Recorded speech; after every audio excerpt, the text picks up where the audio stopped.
भारत माता की, भारत माता की, भारत माता की, वंदे वंदे वंदे।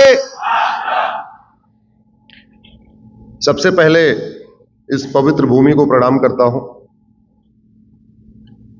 उन पूर्वजों को प्रणाम करता हूं जिनके कारण हमने हाथ में रक्षा पहना हुआ है। उन पूर्वजों को प्रणाम करता हूं जिनके कारण हम आज दीपक जला रहे हैं। उन पूर्वजों को प्रणाम करता हूं जिनके कारण हम वंदे मातरम भारत माता की जय बोल पा रहे हैं। उन पूर्वजों को प्रणाम करता हूं जिनके कारण हमने तिलक लगा रखा है। आज जो हम त्योहार मनाते हैं, जो रीति रिवाज मनाते हैं, जो हम परंपरा का पालन कर रहे हैं, जो हमारी जीवन शैली है, ये हमारे कारण नहीं है, ये हमारे उन पूर्वजों के कारण है जिन्होंने जजिया दिया, बलिदान दिया, सब कुछ किया, लेकिन धर्मांतरण नहीं किया। तो सबसे पहले उन पूर्वजों को पढ़ा।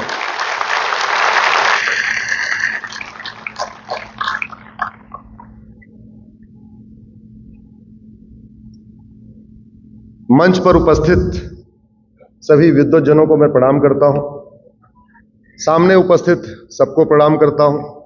बहुत बड़ी मात्रा में बहनें आई हैं, बहनों को विशेष रूप से प्रणाम करता हूं। युवा आए हैं, उनको अपना आशीर्वाद देता हूं। और अगले 1 घंटे में समस्याओं के मूल कारण और अस्थायी समाधान की बात करेंगे। अगले 1 घंटे तक आपको शांत होकर नहीं सुनना है। जब जब मैं कुछ बोलूं, आपको उसका उत्तर देना है। उत्तर इतना तेजी से देना है कि आपकी आवाज इस माइक तक आ जाए, क्योंकि रिकॉर्डिंग यहां हो रही है। तो आपको सबसे पीछे जो लोग बैठे हुए हैं, आपको इतना जोर से बोलना है कि आपकी आवाज यहां माइक तक आ जाए।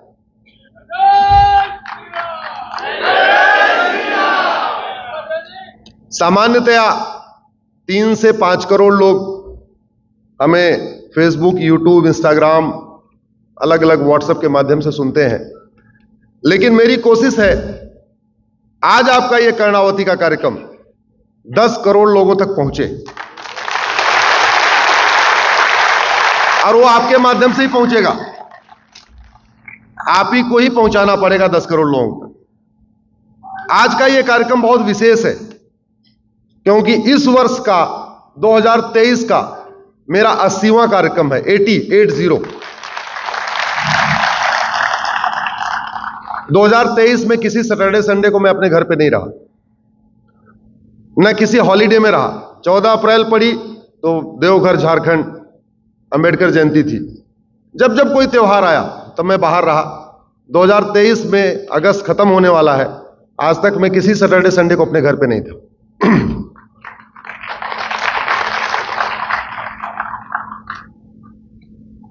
भारत के साथ बहुत धोखा हुआ, लेकिन धोखा भी हुआ तो हमारे पूर्वजों से भूल भी हुई। और जब परिवार का मुखिया भूल करता है या गलती करता है, तो उसका खामियाजा एक परिवार भुगतता है। गांव का प्रधान गलती करता है तो गांव भुगतता है, लेकिन जब राजा गलती करता है या शासक गलती करता है तो उसका खामियाजा पूरा देश भुगतता है।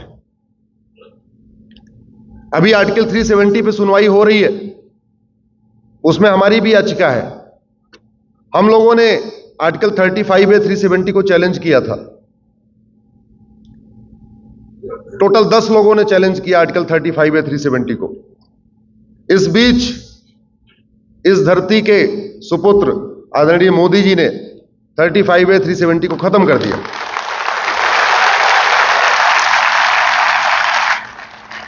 और खत्म करने के बाद 12 और 13 और याचिकाएं आ गई सरकार के उस निर्णय के खिलाफ। तो हम लोगों की 10 याचिका थी जो हमने 35A 370 को खत्म करने के लिए किया था। बाद में 13 याचिकाएं आ गई कि 35A 370 को बहाल करो। तो कुल कितनी याचिकाएं हो गई? 23। उन 23 याचिकाओं पर एक साथ सुनवाई हो रही है। 35A 370 को बहाल करने के लिए भूतपूर्व कानून मंत्री, भूतपूर्व गृह मंत्री, भूतपूर्व वित्त मंत्री सुप्रीम कोर्ट में दलील दे रहे हैं।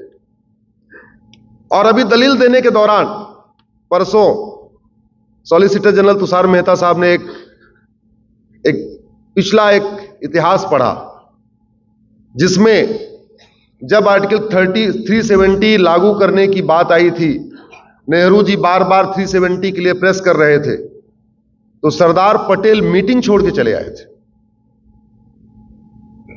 उन्होंने बोला नहीं, ये गलत हो रहा है, हमने इतने राज्यों को मिलाया, किसी राज्य के लिए विशेष प्रावधान नहीं किया, तो कश्मीर को मिलाते समय हम विशेष प्रावधान क्यों करें? और कश्मीर ऐसे नहीं आया, कश्मीर भारत में नहीं आता तो पाकिस्तान हड़प लेता, सेना भेजी गई यहां से। एक नेहरू जी की भूल को सुधारने में कितने साल लग गए? एक भूल के कारण कश्मीर से कितने लोगों का पलायन हुआ, कितना नरसंहार हुआ, कितनी बहन बेटियों के साथ बलात्कार हुआ। इसलिए मैं कहता हूं, शासक की एक भूल या एक गलती सदियों सदियों तक भारी पड़ती है। नेहरू जी की एक भूल के कारण हजारों कश्मीरी हिंदू पलायन कर गए, सैकड़ों बहन बेटियों के साथ बलात्कार हुआ, सबको अपना दुकान, मकान, घर परिवार छोड़ के भागना पड़ा। नेहरू जी की एक गलती के कारण 1947 में देश का विभाजन हुआ। उस एक गलती के कारण नेहरू जी तो प्रधानमंत्री बन गए, लेकिन लाखों लोगों को अपना घर छोड़ के भागना पड़ा, मकान छोड़ के भागना पड़ा, दुकान छोड़ के भागना पड़ा। और कुछ लोग तो ऐसे थे, अपनी पत्नी को भी लेके नहीं भाग पाए। मैं एक ऐसे व्यक्ति को जानता हूं जो भारत के कानून मंत्री भी बने थे, वो अपनी पत्नी को लेके नहीं भाग पाए, वहां से अकेले भाग आए। आप कल्पना करिए क्या सिचुएशन रही होगी 1947 में। आदमी भागता है, सामान छोड़ के भागता है, मकान छोड़ के भागता है, दुकान छोड़ के भागता है, लेकिन 1947 में तो कुछ लोग अपनी बहन को छोड़ के भाग आए, अपनी पत्नी को छोड़ के भाग आए, अपनी मां को छोड़ के भाग आए। यह सिचुएशन थी। और इतिहास गवाह है कि जो समाज अपने इतिहास से नहीं सीखता, अपनी गलतियों से नहीं सीखता, वो गलती फिर दोहराई जाती। इसलिए अगले 1 घंटे तक मेरा आप लोगों से निवेदन है, मोबाइल को साइलेंट मोड पे रखें। जब मैं आपसे कुछ चर्चा करूं, उसका उत्तर दें, और उसके बाद शायद सवाल जवाब, प्रश्न उत्तर का भी रखा हुआ है, प्रश्न उत्तर भी, उसको भी करें। सबसे ताकतवर क्या होता है? जोर से बोलिए।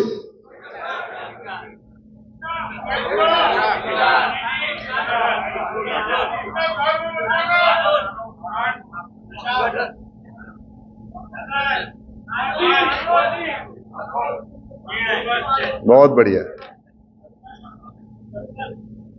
हेलमेट लगाना अपने लिए अच्छा है कि नहीं? सबको जागरूकता है कि नहीं? हेलमेट लगाने पे जो पेनाल्टी है खत्म कर दिया जाए, लोग हेलमेट लगाएंगे क्या? और हेलमेट न लगाने पे पेनाल्टी 20,000 रुपए कर दिया जाए, हेलमेट लगाएंगे कि नहीं? तो ताकतवर क्या हुआ? विचार क्या हुआ? ताकतवर। हमारे देश में लाखों की संख्या में महात्मा हैं, राम कथावाचक हैं, कृष्ण कथावाचक हैं, जगत गुरु हैं, शंकराचार्य हैं, महामंडलेश्वर हैं, सब कुछ है। सब लोग 4-5 बातें सिखाते हैं। झूठ मत बोलो, झूठ मत बोलो, अहिंसा का पालन करो।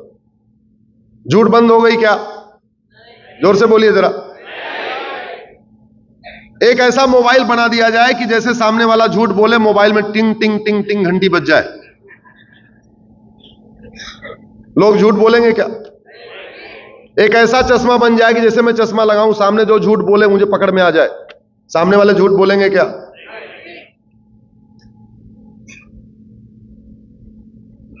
हमारे देश में झूठ बोलना पाप तो है, लेकिन झूठ बोलना अपराध नहीं है।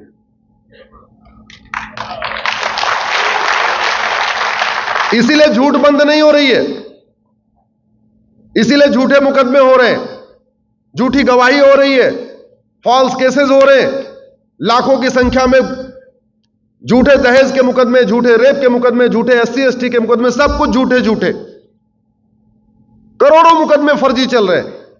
क्यों? क्योंकि झूठ बोलना पाप तो है, लेकिन झूठ बोलना अपराध है। अमेरिका में झूठ बोलना अपराध है, पाप हो चाहे ना हो। इसलिए अमेरिका में जब कोई क्राइम करता है तो तुरंत एडमिट कर लेता है। जानते हैं क्यों? पता चला चोरी किया तो 5 साल की सजा, लेकिन अगर उसने एडमिट नहीं किया, झूठ बोला कि नहीं हमने चोरी नहीं किया, तो narco polygraph brain mapping test कर दिया जाएगा, टेस्ट में पकड़ में आ जाएगा इसने चोरी किया, तो झूठ बोलने की 10 साल की सजा। अगर वो एडमिट कर लेगा तो 5 साल की सजा, और झूठ बोलेगा तो 15 साल की सजा।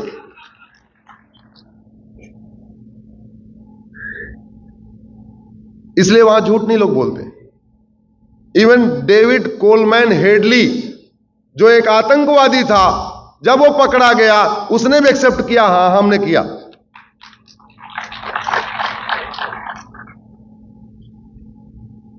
मेरा ऐसा व्यक्तिगत मानना है कि केवल दैवीय समस्याओं को छोड़ के, भूकंप, बाढ़, सुनामी, ज्वार भाटा, इसको छोड़ के प्रत्येक समस्या का समाधान कानून के जरिए हो सकता है, और कानून बनाने की कोई लागत नहीं होती। इसका मतलब भारत की 80% समस्याओं का समाधान कानून के जरिए हो सकता है।